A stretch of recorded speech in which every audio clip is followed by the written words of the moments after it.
Yes, welcome back. You are watching the conversation coming to you from TV 360 here in Lagos, Nigeria. My name remains Nesine Kujimi, and I see with me in the studio Richard Adeyinka Emmanuel, the CEO Data Home Research Limited. Baba Richie, thank you very much for my pleasure for keeping us company today. Good to be here. On this second stanza of the program, we are going to look at there's a new development in town. Just a few days ago, the Economic Community of West African States announced that Niger, Mali, and Burkina Faso, come January, will no longer be member countries of ECOWAS. That they are pulling out of ECOWAS. But the Economic Community of West African States has given them 6 months of grace to reconsider their position. And we have also been made aware that the mediatory efforts of His Excellencies, President Diomaye Faye of Senegal and Eyadema of Togo, Faure Eyadema of Togo, that those mediation efforts did not yield the necessary fruit. And even the leadership provided by the chairperson of ECOWAS, that's President Bola Ahmed Tinubu of Nigeria, to ensure that these three recalcitrant countries return to ECOWAS has not yielded the necessary fruit. Well, we all know very well that the reason why these three countries are pulling out of ECOWAS is because they don't want ECOWAS to put pressure on them to return to democratic rule. Because these are countries that ran into stormy waters with the Economic Community of West African States because of the military interventions in this country, which the principle of ECOWAS totally abhors. And because of the fact that ECOWAS has made it mandatory that our relationship with you will not be fully sustained if you don't return to democratic rule. These countries, led by these present pushists, want to be on their own. Yes. And you and I know for free that this decision by these three countries portends grave economic, security, political, and every negative disadvantage for the West African countries. Because for one, it means that they will not be on the same page with other West African neighbors with regards to providing. They will become like what Yoruba say that Alagba lanu and Ogiri lanu. For the enemies to come in. So it's a big problem for us. Then you also look at the benefits that would have accrued to their country by being members of ECOWAS. For example, as a Nigerian, I can decide to go to Niger, Mali, and Burkina Faso and stay within the mandate 3 days allowed by ECOWAS without a visa. Now it will no longer be applicable. The same with Niger. Then you look at the economic benefits and other benefits they will derive from ECOWAS over the years. How are they going to redeem maybe their outstanding? The outstanding in terms of what they are supposed to bring back in. And also you look at the trade benefits. See, I think ECOWAS shot itself on the foot in the sense that as far back as almost 10 years now, one professor was writing about the problem, the challenges of African Union, and why. And one of the problems is that if you look at it, what is the trade volume between Nigeria and Burkina Faso? What is the trade volume between Nigeria and Niger? What is the trade volume between Nigeria? But it's not between. It's not a matter between Nigeria and these three countries. It's a West African problem. It's an African problem. It is a problem. Yes. So when people begin to see, in the case of Mali, Burkina Faso, yes, they are selfish in the sense that they want military to continue. So and ECOWAS won't agree. Yes. So and one of us, the other excuse is the fact that ECOWAS is too close to comfort with France and all that. So, but if we remove that, we begin to ask ourselves as individual citizens that what have we benefited? You talk about traveling to other West African countries. What is the benefit? If you travel, how many of their citizens come here or go to other places? I think that answer will be given if we investigate. Yes, we have to. But we have a lot of transborder trade. Only what we've been able to see over time is the fact that only African leaders are united or have cooperation within themselves. The citizens don't have that sense yet with them. So everybody single currency that we've been able to. Africa has not been able to do anything.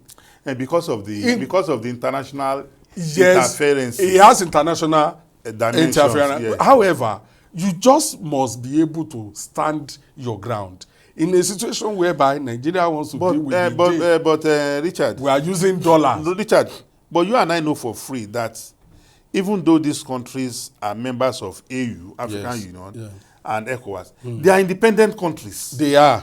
So if we have decided, okay, if we decide that let us have a single currency, in order for us to transact business, easily, and those countries, maybe because of pressures from wherever, I don't know, their own we don't know partners. That, if they decide that no, let us, that shouldn't be a problem. See, this is what should have benefited West African countries. Okay. Most is the fact that if Nigeria, we have been importing refined products. Now we are from Nigeria we are moving from Nigeria to Cameroon. Yes, but we know the trade volume in terms of petrol from Malta, for instance. Yeah. How? We have other West African countries that we can import from. Even we can go do business with Angola, bring fuel from there, which if we have a single currency for Africa, for instance, it would have aided trade. Trade volume would have increased. So until African people begin to see the benefit of ECOWAS itself, I don't think ECOWAS is even evaluating its own image among the individual citizens across the countries that make it up. You must be able to, what are they thinking about you? How should you strengthen, not that when leaders sit together, whether they, of course, the individual leaders don't ask their citizens that I want to go to ECOWAS, what should I do there? But Richard, we must not run away from the fact that if, as Africans, we have not been speaking with one voice in the past, that gradually we are seeing African leaders show leadership these days that tends towards the cohesion of the black people. For example, you remember under former President Muhammadu Buhari, there was this road that would have linked from, Katsina to... Yes. To... Is it Maradi or something? To somewhere in Niger. Yes. You have seen President Bola Ahmed Tinubu now talk about the Lagos-Sokoto highway. You have seen the Lagos. There's this road that will link Lagos, Benin Republic to Ghana. The highway, even though we are handling our own part of the road now. So will others do their own? No, you see, the fingers are not equal. Don't forget, we are more endowed than all these other countries. Yes. So if we take the initiative to start it, their own counterpart funding, don't forget the question of the African trade and the economy is what the AfTA, that's the African Continental Free Trade Association, is all about. To coerce African business. How well has it done? No, it has just started. But the education, the enlightenment is good, because a lot of these African countries, even if you want to integrate trade-wise, there will be more. You look at Nigeria, for example. Nigeria took a lot of time before she could sign, because the government of Nigeria was afraid of compromising the local industries. Yes. But we are now know that in our elementary economics, we are taught economics of scale. Those things that you are more endowed in, you produce. You the other man take what you don't have, you take from the other person. That is it. So complement yes, so I believe strongly that the withdrawal of these countries from ECOWAS will do more harm to us especially than good. especially Niger, because Niger is part of for our the security task force, yes, for against terrorism, yes, joint military task yes. force. You know, Niger was a strong member. Even Mali. And the countries that even formed that joint military task force, Yes. and they did so well in helping us to decimate Yes. and reduce the threat of Boko Boko Haram. Haram So terrorism. Niger really played a significant role. Yeah. But not being part of ECOWAS now, I don't know the extent to which that will affect its involvement in the joint task force.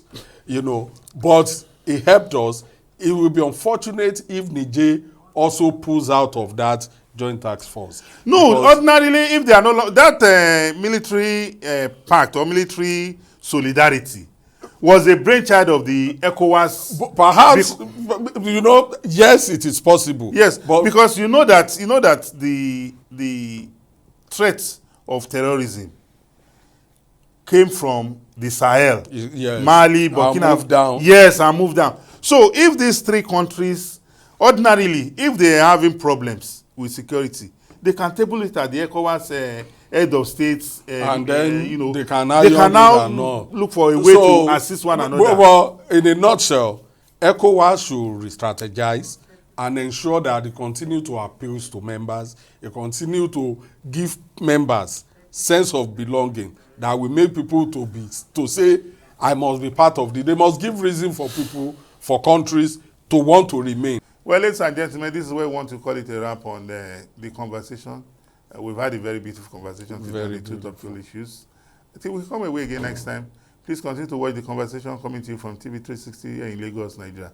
Have a great day and bye-bye.